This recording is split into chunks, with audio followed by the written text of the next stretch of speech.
We're the Pages. I'm Emily. I'm Doug. We've been married for 14 years, lived out here for about 15. I just was always a stay-at-home mom, and I design custom homes.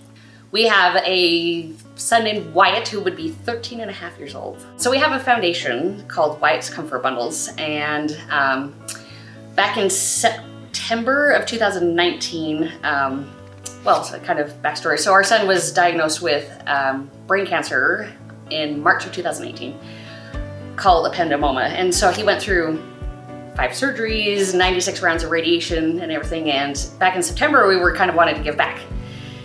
And so we just kind of, what started it is we just wanted to focus on 10 kids total, 5 boys and 5 girls. And we put together some blankets and pillowcases, and Wyatt's big input is he wanted to add a beanie.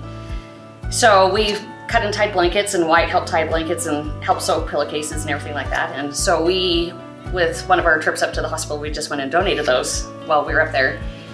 And then in October, when we found out his cancer was terminal, one of my best friends, Hillary Clark, actually kind of took the project moving forward from there and called it Project 73 because she wanted to put the amount of bundles together as his radiation treatments. So she wanted same kind of thing where she was gonna do blankets, pillowcases, and the beanies. And so she collected stuff and put stuff together and worked on that for a couple months, and then we were gifted a giving tree, and Wyatt decided to take half of that money and actually go buy toys to then include toys in the bundle. So he helped me go shop and pick out action figures and Barbie dolls and stuffed animals and Legos and you name it. And so we went over to Hillary's house and actually added the toys and put together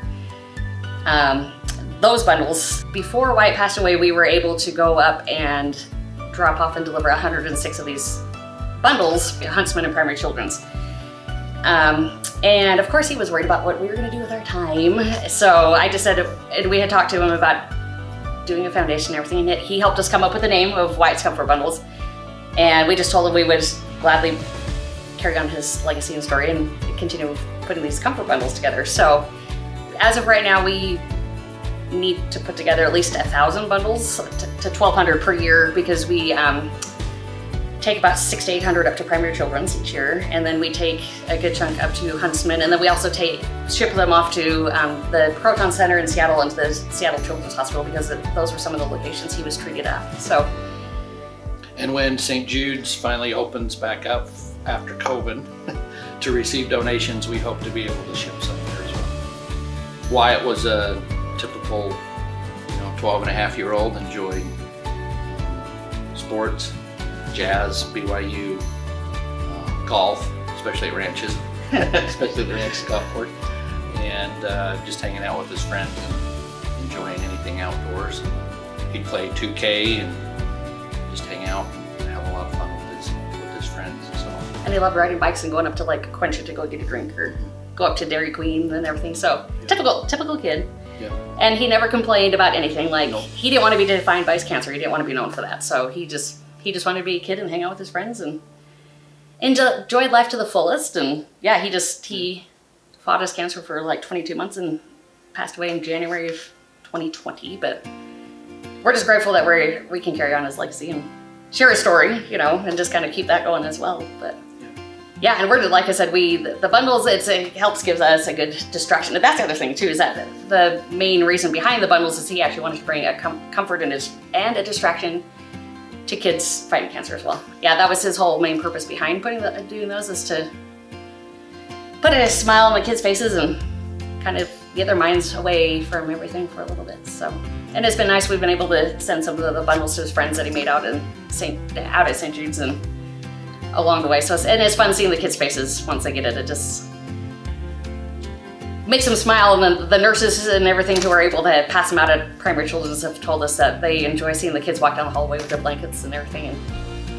And so we always need help with like cutting and tying blankets, sewing pillowcases if they just wanted to donate certain items like the toys or socks or beanies or anything like that. We would gladly take as much help as we can. Or we have yarn if people are interested in crocheting beanies.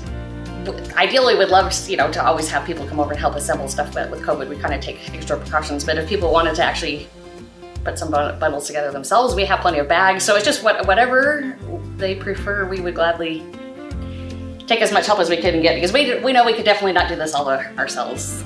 We're grateful for the help and the service and donations that are provided, and we've had so many people from the community that have helped us so far, and just being willing to share their time, work on the blankets and sewing. We're grateful for their kindness and service and friendship, and we're just happy to be Eagle Mountain citizens. We love it here, and the community's great. We love our friends and have a great bond here. We just love the community that's out here, and we're grateful for their help in the past and in the future. We're just grateful for all that they do to help us out with this project. We love all of our amazing residents in Eagle Mountain. Thanks for making our community a wonderful place to be.